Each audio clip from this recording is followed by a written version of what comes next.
దేన్నైనా మార్చగలడు అన్న అంశాన్ని ఈరోజు మనం ధ్యానం చేయబోతా ఉన్నాం. పాపిని మార్చి పవిత్రుడిగా చేయగలిగిన దేవుడు యేసు ప్రభువారు. ఆయన ఏమేమి మారుస్తాడు అన్న క్లుప్తంగా మనం ధ్యానం చేద్దాం. లూకాసు వార్తలో 7:37 పాపాత్మురాలు అని పేరు పడ్డటువంటి ఒక స్త్రీ ఉంది. ఆమె యేసు ప్రభువారు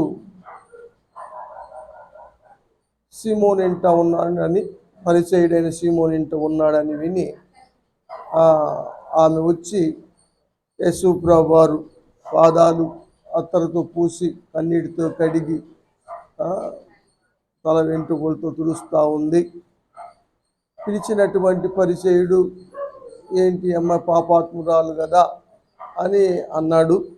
యేసు ప్రభువారు ఉపమానం చెప్పారు. తర్వాత ఆమె విస్తారంగా ప్రేమించింది కాబట్టి విస్తారమైన పాపములు క్షమించబడ్డవి అని యేసు ప్రభువారు చెప్పారు. ఆమె ఒక మాట అన్నారు 48 నీ పాపములు క్షమించబడ్డవి. పాపములు క్షమించే దేవుడు యేసు ప్రభువారు. పాపిని రక్షించగలిగిన దేవుడు యేసు ప్రభువారు. పాప జీవితాన్ని మార్చగలిగిన దేవుడు యేసు ప్రభువారు.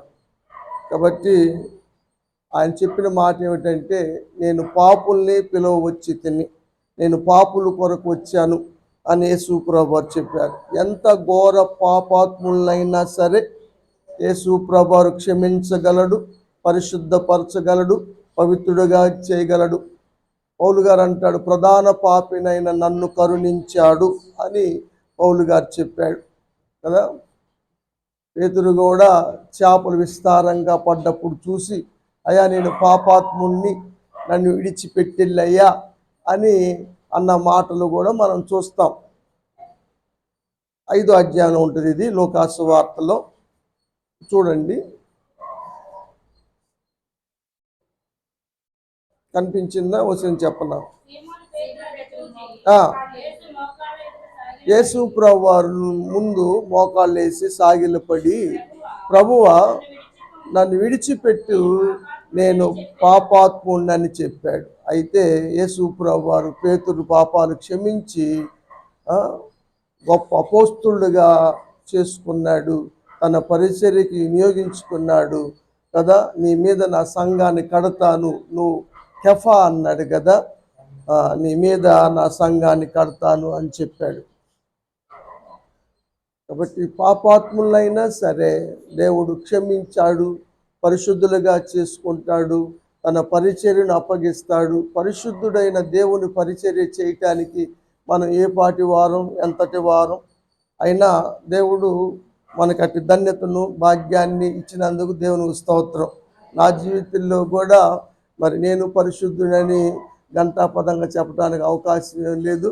నేను ప్రధాన పాపిని అయినప్పటికీ దేవుడు నన్ను క్షమించి తన పరిచర్యకు నమ్మకమైన వాడుగా ఎంచుకొని ఈ పరిచర్య భాగ్యాన్ని నాకు ఇచ్చాడు. అందును బట్టి దేవునికి స్తోత్రాలు. పేతురుకి దేవుడు ఏ విధంగా క్షమించి అప్పగించాడో ఆ విధంగా మరి నాకు కూడా పరిచర్య అప్పగించాడు. లోకంలో అందరం కూడా మరి పాపాత్ములమే, నీతిమంతుడు ఒక్కడు లేడని వాక్యం చెబుతూ ఉంది. అయితే యేసు ప్రభువారు క్షమించి ఎంత పాపినైనా, ఎంత విస్తారమైన పాపములు చేసి ఉన్నా యేసయ్య దగ్గరకు వచ్చి క్షమాపణ అడిగితే, పశ్చాత్తాపడితే పాపములన్నీ క్షమించి ఆయన పరిశుద్ధుడుగా చేస్తాడు, సమాధానాన్ని దయచేస్తాడు. పాపం ఉన్నంతసేపు మన మనసులో నెమ్మది ఉండదు, సమాధానం ఉండదు. ఆమెతో అంటాడు, అమ్మ సమాధానము గల దానివై వెళ్ళుము అని చెప్పాడు. ఆమెకు సమాధానం వచ్చింది. ఎలా వచ్చింది? పాపాలు క్షమించబడ్డాయి. ఎన్ని పాపాలు చేసి ఉంటేనే ఆమెకు ఆ పేరు పెట్టారు, పాపాత్మురాలైన స్త్రీ అని పేరు పెట్టారు, ఆమె పేరు రాయిపోకుండా. అలాంటి ఆమె యేసయ్య సన్నిధికి వచ్చి పరిశుద్ధురాలుగా తిరిగి వెళ్ళింది. మనం కూడా మరి ఇంతవరకు చేసిన ప్రతి పాపమును యేసయ్య సన్నిధిలో ఒప్పుకొని క్షమాపణ పొంది పరిశుద్ధులుగా వెళ్ళాలని, పరిశుద్ధులంగా ప్రభు యొక్క రక్త మాంసాల్లో పాల్గొనాలని మీ అందరికీ ఈ యొక్క ఉదయకాల సమయంలో దేవుని యొక్క వాక్యము తెలియచేస్తూ ఉంది. కాబట్టి పాపాత్ములను క్షమించే దేవుడు యేసు ప్రభువారు, పాపులను పరిశుద్ధులుగా మార్చగలిగిన దేవుడు యేసు ప్రభువారు అని వాక్యము తెలియచేస్తూ ఉంది. ఇంకొకసారి యేసు ప్రభువారిని శోధించాలని, యేసు ప్రభువారిని ఏదో ఒక విధంగా మరి ఇబ్బంది పాలు చేయాలని వ్యభిచారమందు పట్టుబడినటువంటి ఒక స్త్రీని యేసు ప్రభువారి దగ్గర తీసుకొచ్చి బోధకుడా, మరి ధర్మశాస్త్రం ప్రకారం మోషే గారు చెప్పి రాసిన విధానం ప్రకారం వ్యభిచారం చేసిన స్త్రీని రాళ్లతో కొట్టి చంపమన్నారు కదా, మరి నువ్వేం చెబుతావు అని అడిగారు. 8వ అధ్యాయము యోహాను సువార్తలో ఉంటుంది. వాళ్ళు అడిగారు, స్త్రీ వ్యభిచారం చేస్తా పట్టబడింది.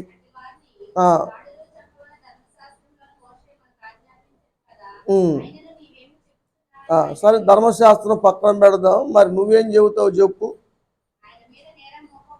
ఇదంతా ఎందుకు అడుగుతున్నారు? తెలుసుకోవాలని కాదు, కొంతమంది తెలుసుకోవాలని అడగరు, ఏదో ఒక విధంగా నేరం మోపాలని అడిగారు. ఆయనే ఆయన నేల మీద రాస్తా ఉన్నాడు ఏలుతో. ఏం రాశాడంటారు? సీనాయి పర్వతం మీద ధర్మశాస్త్రం రాసిన వేలు అదే. ధర్మశాస్త్రం రాసిన ఏలు యేసయ్య ఏలే. అందుకని అక్కడ ధర్మశాస్త్రం రాస్తున్నాడు. ధర్మశాస్త్రాన్ని ఎందుకు రాశాడు? అక్కడ నెరవేర్చడానికి. ఎందుకు రాశాడు?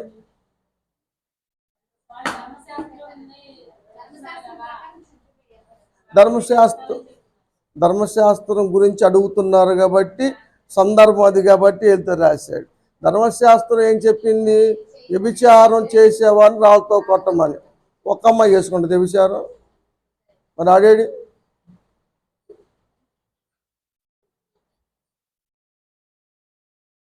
ధర్మశాస్త్రం ప్రకారంగా తీసుకురాలేదు కదా. వ్యభిచారం చేస్తే ఇద్దరు చేస్తారు కదా, మరి ఒక స్త్రీని తీసుకొచ్చారండి. ఆయన అక్కడ రాస్తా ఉన్నాడు. అయినా కూడా వీళ్ళు పట్టు వదల్లా. ఇక్కడ మార్కుడు అంటారు చూసావా, పట్టు వదలని. బేతాళని భుజాన్ని వేసుకుని వెళ్తూ ఉంటాడు. ఆడొచ్చి మళ్ళీ వచ్చి చెట్టు మీద వెళ్తూ ఉంటాడు, మళ్ళీ వచ్చి తీసుకెళ్తూ ఉంటాడు. అందుకని పట్టు వదలని వాడికి చెప్పాలంటే వాడి పేరు చెబుతూ ఉంటాడు.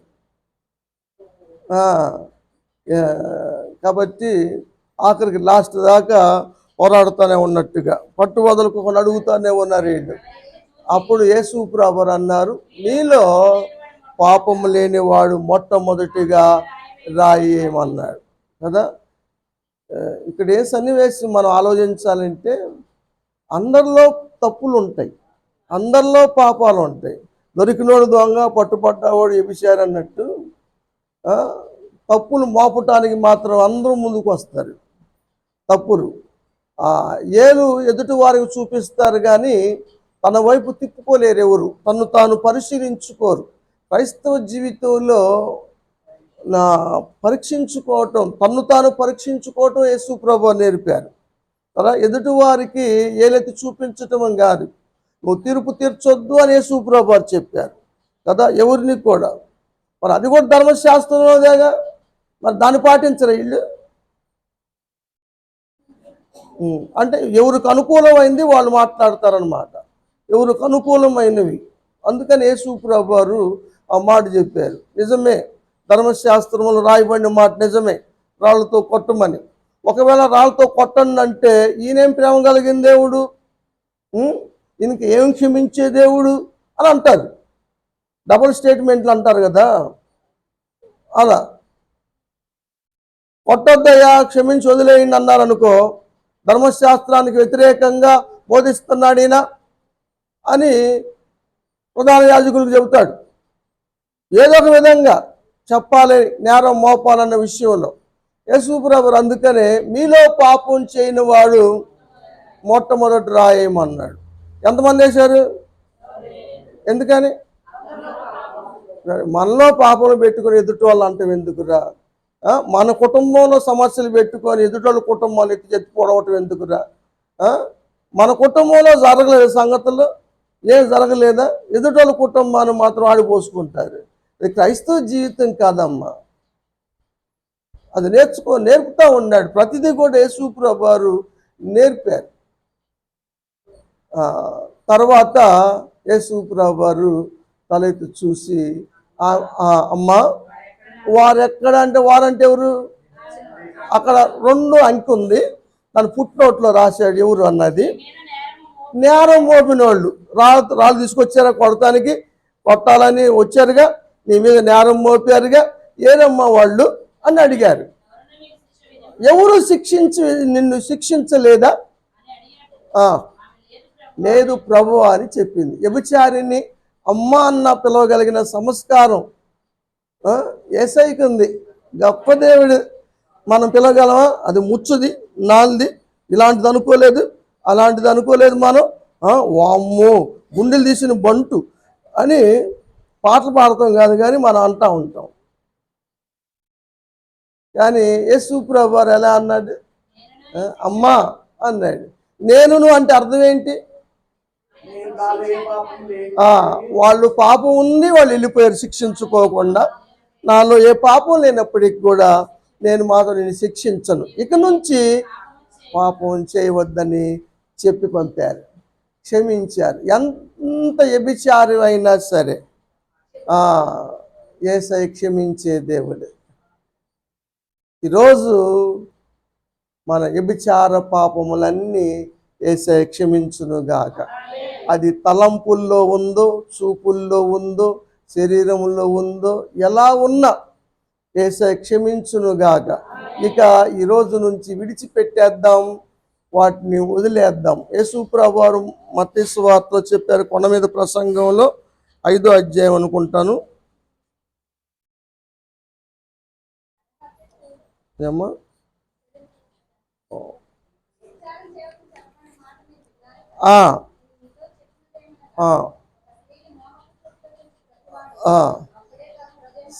పాత నిబంధన ప్రకారం అయితే శారీరక కలయిక వల్ల పాపం అవుతుంది, కానీ కొత్త నిబంధన ప్రకారం ఆలోచనలో కూడా, చూపులతో కూడా పేతురు అంటాడు, పాపం మానలేని కన్నులు గలవారు అంటాడు 2వ అధ్యాయంలో.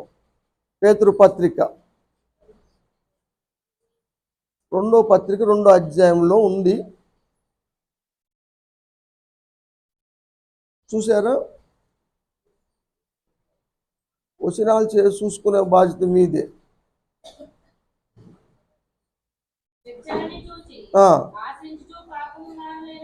ఆశించి పాపము మానలేని కన్నులు సంసోను కూడా కలిగి ఉన్నాడు కదా, మనం కూడా కలిగి ఉన్నాం. అది చూపుల్లో ఉందా, తలంపుల్లో ఉందా, శారీరకంగా ఉందా, ఏదైనా సరే దేవుడు క్షమిస్తాడు.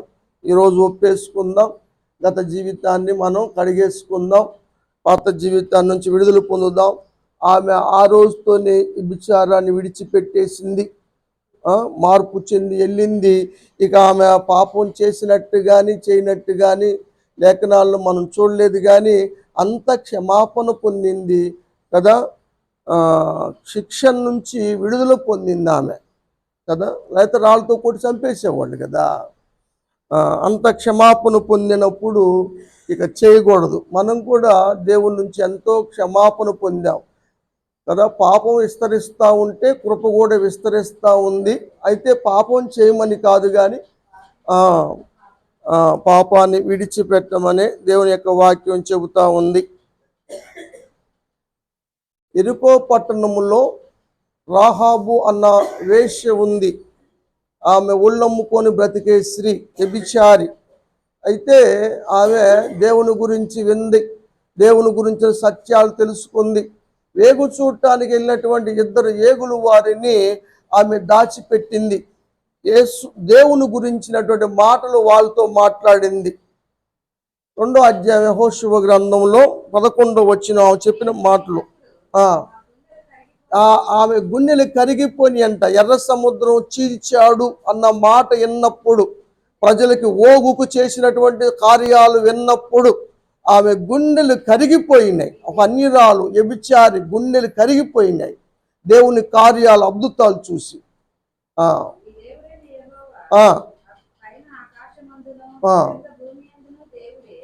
ఆయన అన్నిటా దేవుడే, సృష్టికర్త ఆయన అని ఒప్పుకుంటుంది ఆమె. అవును, దేవుడు తలుసుకుంటే ఎవరికి ధైర్యం ఉండదు, ఎట్టి మనుషుడైనా సరే, ఎంతటోడైనా సరే. అందుకనే ఆమె రాజాజ్ఞ కూడా ధిక్కరించి వేగుల వారిని దాసినట్టుగా మనం చూస్తాం. దేవుడు రాహాబును క్షమించాడు, వ్యభిచార జీవితాన్ని క్షమించాడు. ఆమెకు సల్మాన్ ఇచ్చి పెళ్లి చేశారు. క్రీస్తు వంశావళిలోకి వచ్చేసింది రాహాబు, ఆమె కుటుంబం రక్షించబడింది. మత్తయి గారు రాస్తాడు సువార్తలో 1వ అధ్యాయంలో క్రీస్తు వంశావళి గురించి 5వ వచనం. సల్మాన్ను కన్నాడు. సల్మాను రాహాబును పెళ్లి చేసుకున్నాడు, వ్యభిచారిని.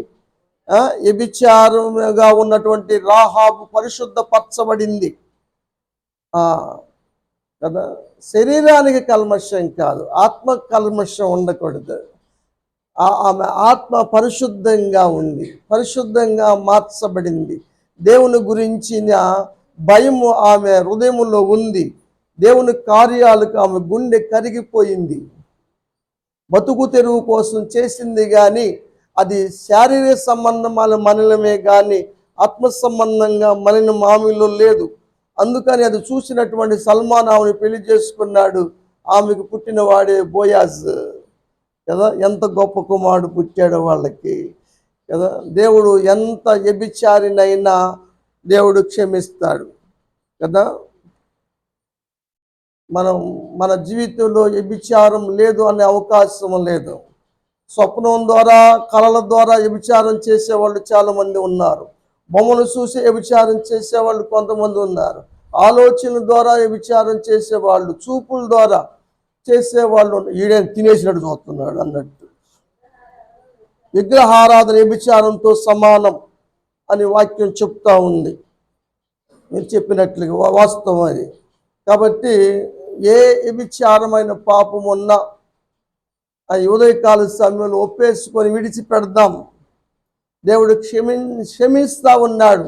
నేను కూడా శిక్షించను అని ఆనాడు ఆమెతో చెప్పటం కాదు, ఈనాడు మనతో చెప్తున్నాడు యేసు ప్రభువారు. నువ్వు శిక్షించను, ఇక చేయమాకండి. ఈరోజు నుంచి తీర్మానం తీసుకుందాం. దేవుడు చూసి అజ్ఞాన కాలం అది చూసినట్టు వదిలేడు. ఇప్పుడు అలా ఉండదు, నరకాగ్నిలోకి వెళ్ళాల్సి వస్తుంది. క్షణకాల సుఖం కోసం మనం ఆశిస్తే ఉంటుంది ప్రతి ఒక్కరి మనసులో. మేము ఉప్పు కారం తినట్లేదా అంటారు కదా. ప్రతి ఒక్కరిలో కోరికలు ఉంటాయి కదా. బ్రహ్మగారికే పుట్టిందంట ఏదో తెగులు, రెమ్మ తెగుల.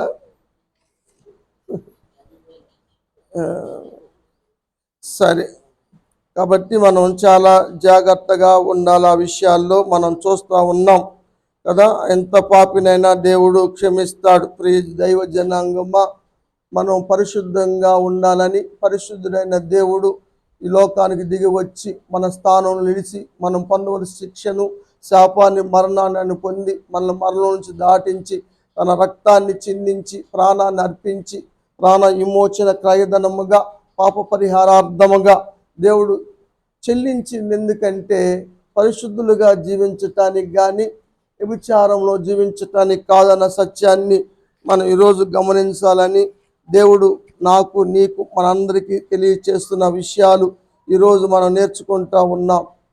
కాబట్టి దేవుడు మార్చగలడు, క్షమించగలడు అన్న విషయము ఈ వాక్య భాగాలను బట్టి మనకు అర్థమవుతుంది. భయంకరమైన రోగిని, స్వస్థపరచలేనటువంటి వ్యాధి కలిగినటువంటి రోగిని, కుదరచాలని రోగములున్న వారిని, దీర్ఘకాల వ్యాధులున్న వారిని సైతం కూడా యేసు ప్రభువారు స్వస్థపరిచి ఆరోగ్యవంతుడుగా మార్చగలడు అన్న విషయం కూడా పరిశుద్ధ గ్రంథం తెలియజేస్తూ ఉంది. మార్కు సువార్త 1వ అధ్యాయంలో 40వ వచనంలో ఒక మాట మనం చూస్తాం. కుష్ఠు రోగం నయం కాని రోగం. కుష్ఠరోగం అశుద్ధమైంది, చీము రక్తముతో ఉండేది. అపవిత్రమైనటువంటి జీవితం జీవించే వారికి వచ్చేది కుష్ఠరోగం. కుష్ఠరోగి అపవిత్రుడు కాబట్టి ఊరిలో ఉండదగడు. వాడు ఊరి పొలిమేరలో అడుక్కోవాల్సిందే. వాడు వస్తే కేక వేస్తే అపవిత్రుని వస్తున్నాను అని చెప్పుకుంటూ రావాలి. అలాంటిది కుష్ఠరోగం. కుష్ఠరోగి వచ్చాడు, యేసు ప్రభువారికి మొక్కాడు, అయ్యా నీకు ఇష్టమైతే నన్ను శుద్ధుడుగా చేయమని అడిగాడు. నిజంగా యేసు ప్రభువారు కనికరం కలిగిన దేవుడు, కనికరపడే దేవుడు.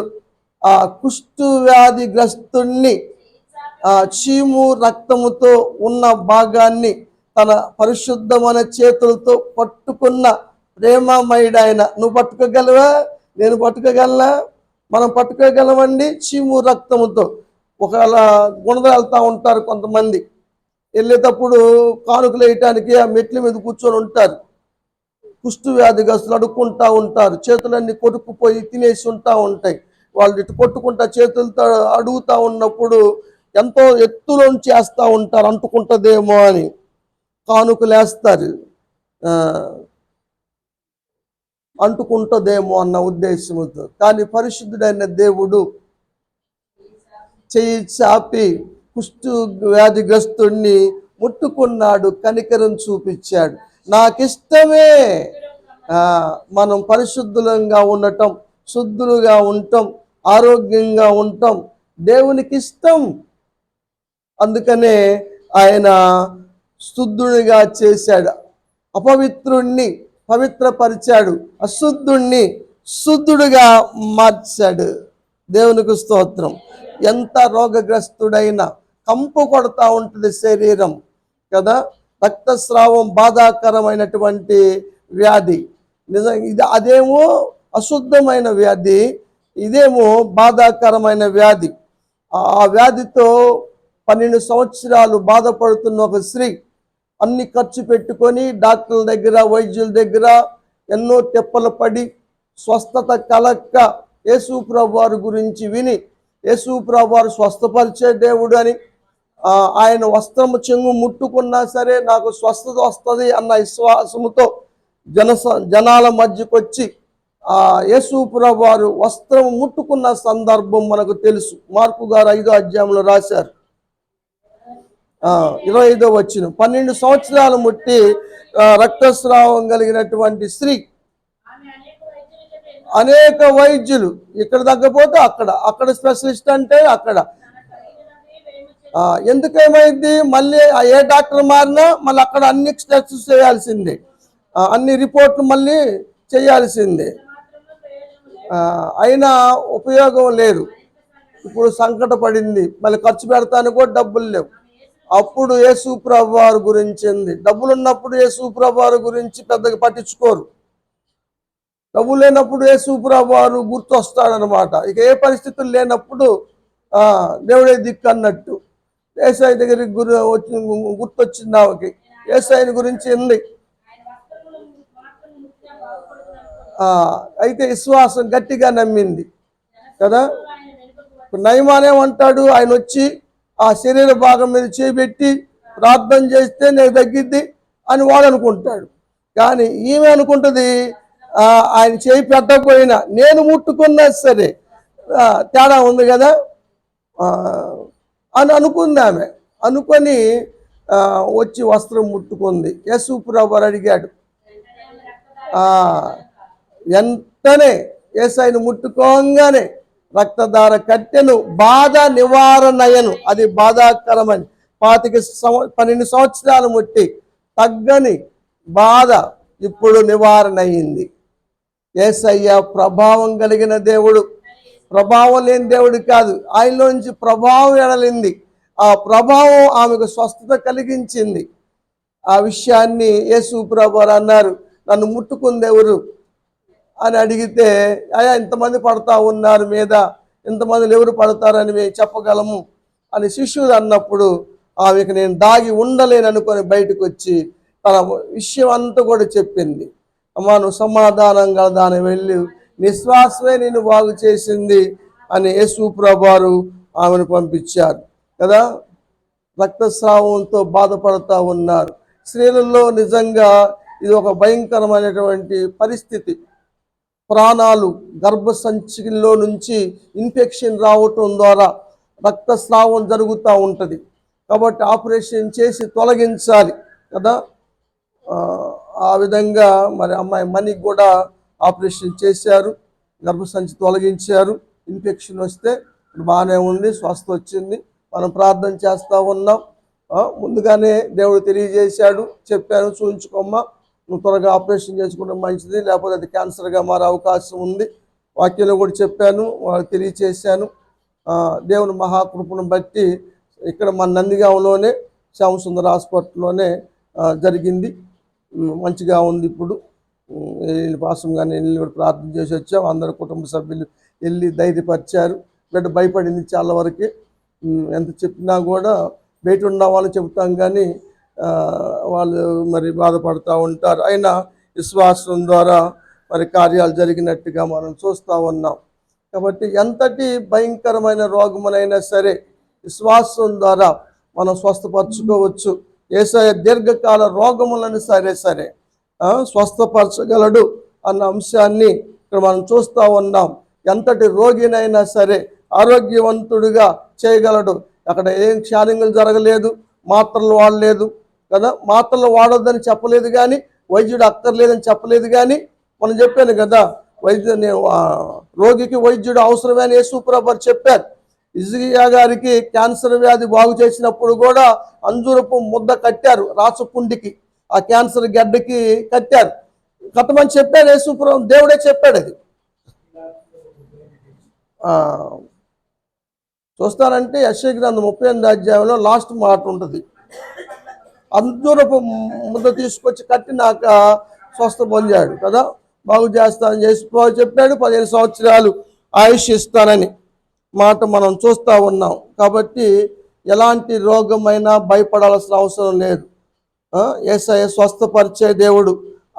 వాళ్ళు ప్రభావం గల వాళ్ళు, ఆ తల్లి ప్రభావం కలిగింది, ఈ తల్లి ప్రభావం కలిగింది అనుకుంటా ఉంటాం. కానీ యేసు ప్రభువారు కూడా ప్రభావం కలిగిన దేవుడు అన్న సత్యాన్ని ఇక్కడ మనం చూస్తూ ఉన్నాం. ఆయన వస్త్రము ఎలాంటి వస్త్రము, ఏ వస్త్రం ధరించుకున్నాడు? కీర్తనాకారుడు రాస్తాడు కదా, కాదు ప్రభావం అనే వస్త్రాన్ని 90 దాటిన తర్వాత ఉంటుంది. 90వ కీర్తన ప్రభావాన్ని ఆయన వస్త్రముగా ధరించాడు అని. అందుకనే వస్త్రం ముట్టుకోగానే ప్రభావం ఆమెలోకి వెళ్ళింది. లూకా గారు కూడా రాస్తాడు 5వ అధ్యాయము 6వ అధ్యాయంలో చూస్తాం కదా. వచ్చిన చెప్పన 5వ అధ్యాయంలో కుడి చేతి కాడ ఉంటుంది.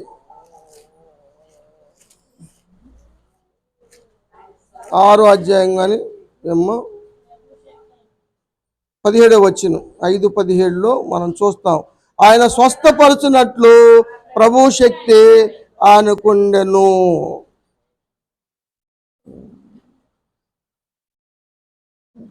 తిక్కుగా రాసిన ప్రభు అంటే దేవుడు అని అర్థం. మామూలుగా ప్రభు అంటే యేసు ప్రభు అని అర్థం. మామూలు ఆత్మ అని ఉంటే అది మన ఆత్మ అని అర్థం. తిక్కుగా రాసి ఉంటే పరిశుద్ధాత్మ అని అర్థం. పదాలు ఇక్కడికి రాశాడు కదా. తిక్కుగా ఉందా, లైట్గా ఉందా? తిక్కుగా ఉంది. రాత్రి ప్రసవం గురించి చెప్పారు, మనం పరిశుద్ధాత్మ పొందుకునే విధానం గురించి మాట్లాడాం. అప్పుడు ప్రభువు దృష్టికి అన్న కాడ కూడా తిక్కుగా ఉంది, అంటే దేవుని దృష్టికి అని అర్థం అన్నమాట. ఆ విధంగా ఆయన ప్రభావం కలిగిన దేవుడు అన్న విషయాన్ని మనం చూస్తూ ఉన్నాం. ఇంకా దయ్యపు శక్తుల నుండి విడుదల కలిగించు దేవుడు యేసు ప్రభువారు.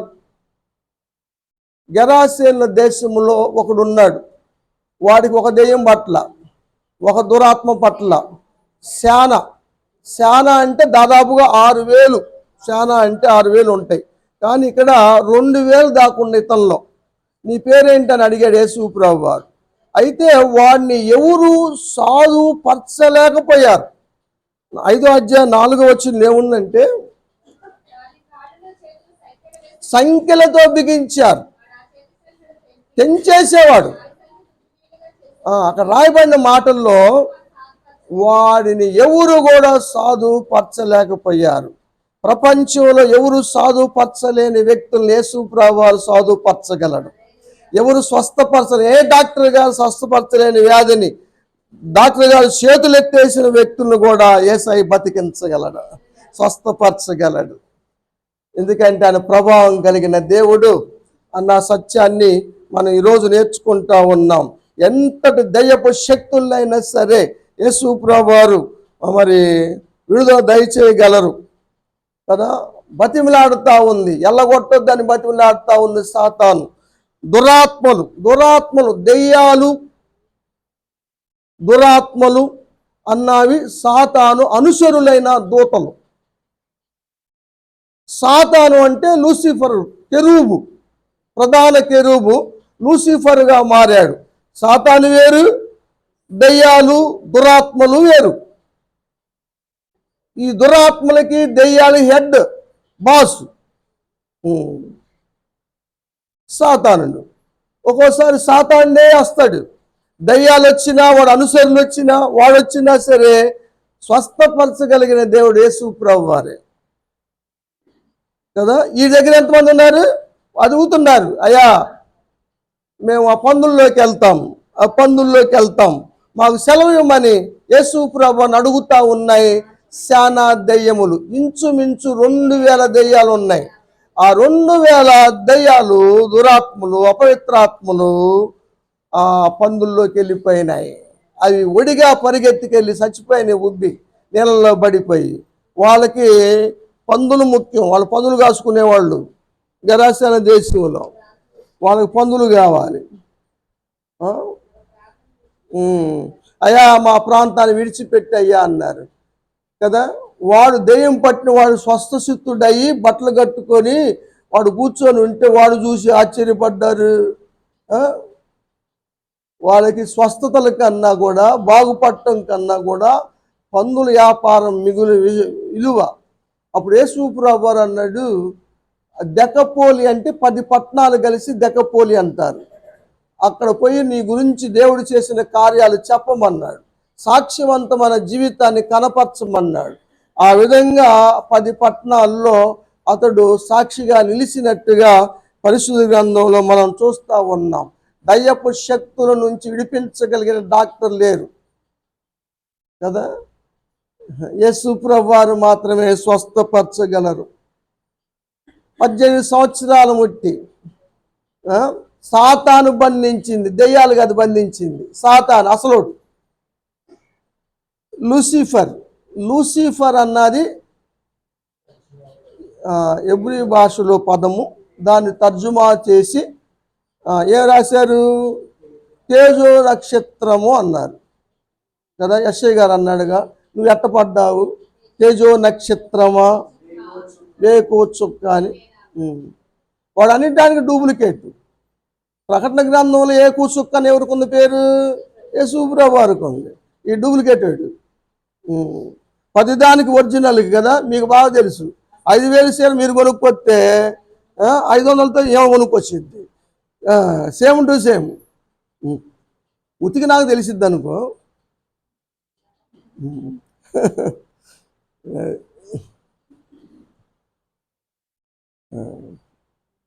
13వ అధ్యాయం లూకా సువార్త 16వ వచనం చదువుదాం. 18 సంవత్సరం నుండి సాతాను బంధించిన ఎవరామే?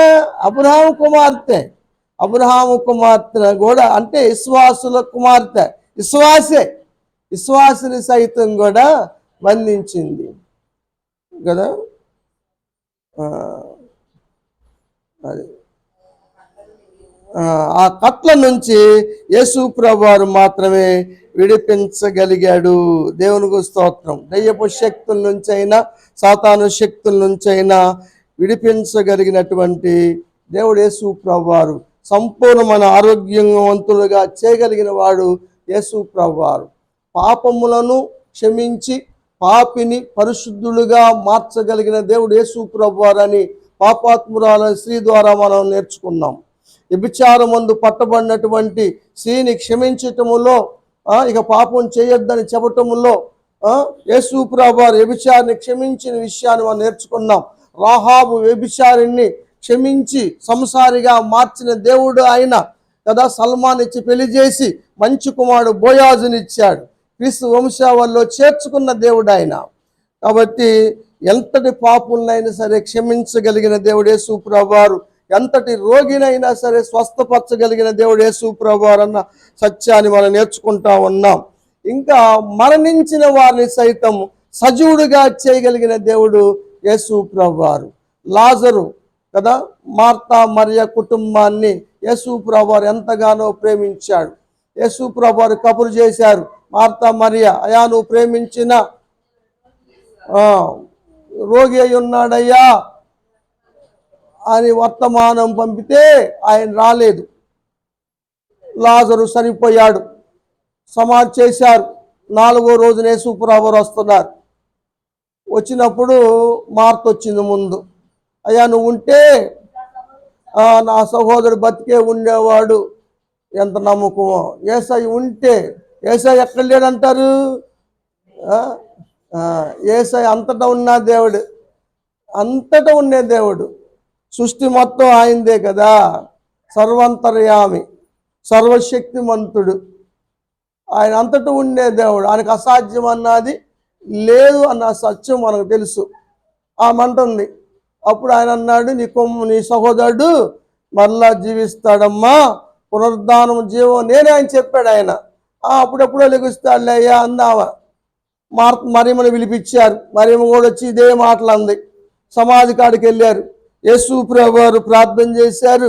లాజరు పిలుస్తూ ఉన్నారు కదా. 43వ వచనం 11వ అధ్యాయం యోహాను సువార్త. లాజరు బయటికి రా అంటే పేత వస్త్రాలు. సాతాను ఎంత మాయగాడు చూసారా? పేత వస్త్రాలు కూడా కట్టుకొని ఉన్నట్టుగా చూపిస్తున్నాడు మధ్యకాలంలో కదా. ఎంత భయంకరమో వాడు. మనుషుల్ని భయపెట్టడానికి, వాడి కార్యాలు కొనసాగించటానికి వాడు ఇచ్చిన ఎత్తుగడలు కదా. అక్కడ పేత వస్త్రాలు ఉంటాయమ్మ. సమాధికాలు ఉన్నాయి అంటే నమ్మొచ్చు. కానీ అక్కడ సమాధి చేశారేమన్నాడా? సమాధి చేయలేదు కదా. ప్రాణం పోయిన స్థలం అది. అక్కడ పేత వస్త్రాలు అంటే సమాధికాలు ఉంటాయి. ఎంత మాయ చేశాడు చూసారా? ఎంత గ్యాంబ్లింగ్ చేస్తాడు వాడు. అదే అర్థం చేసుకోవాలి మనం. అందుకని నేను అది ఖండించాను. అది సాతాను గడి పని, కానీ వాస్తవం కాదు. అది వాస్తవం కాదు. చనిపోయినటువంటి వాడు పేత వస్త్రాలతో అమ్మ కూర్చోయండి ఒకటి అమ్మ, లేదా ఇద్దరు రండి కూర్చుంది. కానీ ఎమ్మెల్యే గారు వచ్చిన కూర్చోయండి.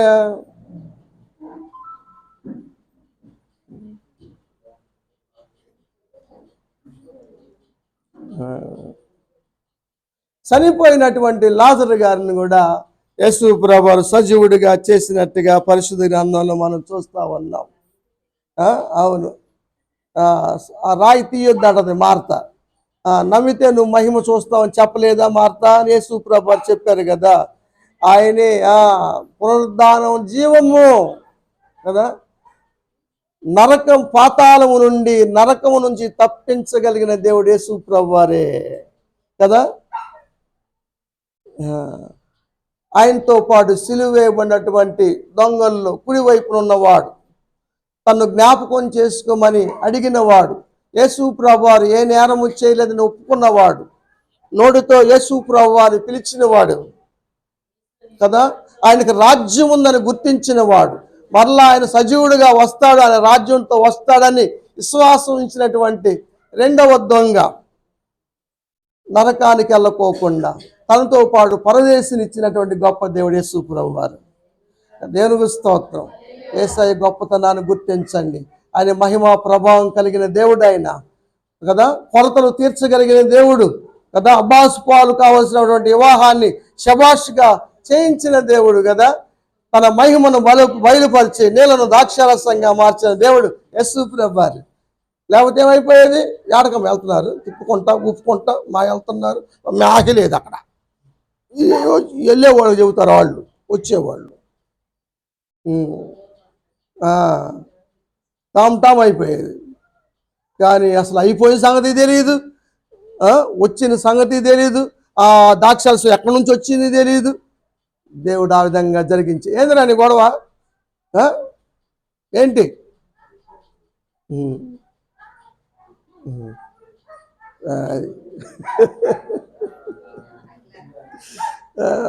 వాడు కడుపులో ఉన్నప్పుడు విన్నాడు, అది ప్రార్థన చేసేవాడిని కదా. Very good. కాబట్టి గొప్ప దేవుడు యేసు ప్రభువారు. నీ సమస్య ఏదైనా, పాపము అన్నది నీ సమస్య, యేసు ప్రభువారు స్వస్థపరచగలడు, క్షమించగలడు. రోగమా? స్వస్థపరచగలడు. దీర్ఘకాలంగా ఉందా? స్త్రీ సంబంధమైన వ్యాధి? ఆయన ఎంఎస్ అంటే మాస్టర్ ఆఫ్ సర్జన్ కదా. ఫిజిషియన్ అంటే రోగ నిర్ధారణ చేసే ఆయన. డిజిఓ గైనకాలజిస్ట్, గర్భ సంబంధమైనటువంటి 12 సంవత్సరాలు రక్తం ఆగిపోయింది కదా. ఆయన ఏ డాక్టర్ కాదు, పరమ డాక్టర్, అన్నిటి స్పెషలిస్ట్ ఆయనే. వీళ్ళైతే ఒక జూతే చూడరు చెవు సర్వ రోగాలకి ఆయనే వైద్యుడు. దేవుడు. అలాంటి దేవుణ్ణి ఆరాధిద్దామండి. ఇంతవరకు మనం సజీవులుగా ఉంచి మన దోషాలను బట్టి పాపాలను బట్టి శిక్షించకుండా క్షమిస్తూ సజీవ లెక్కల్లో ఉంచి మన కాసి కాపాడుతున్న దేవుడు, మన కోసం తన రక్తాన్ని అర్పించిన దేవుడు. కాబట్టి మనం ఆయన ఆరాధిద్దాం. ఆయన బలలో పాల్గొనేటప్పుడు మనం పరిశీలించుకొని పాల్గొందాం. దేవుడు ఈ మాటలు ఆశించి దీవించును గాక. టైం అయింది.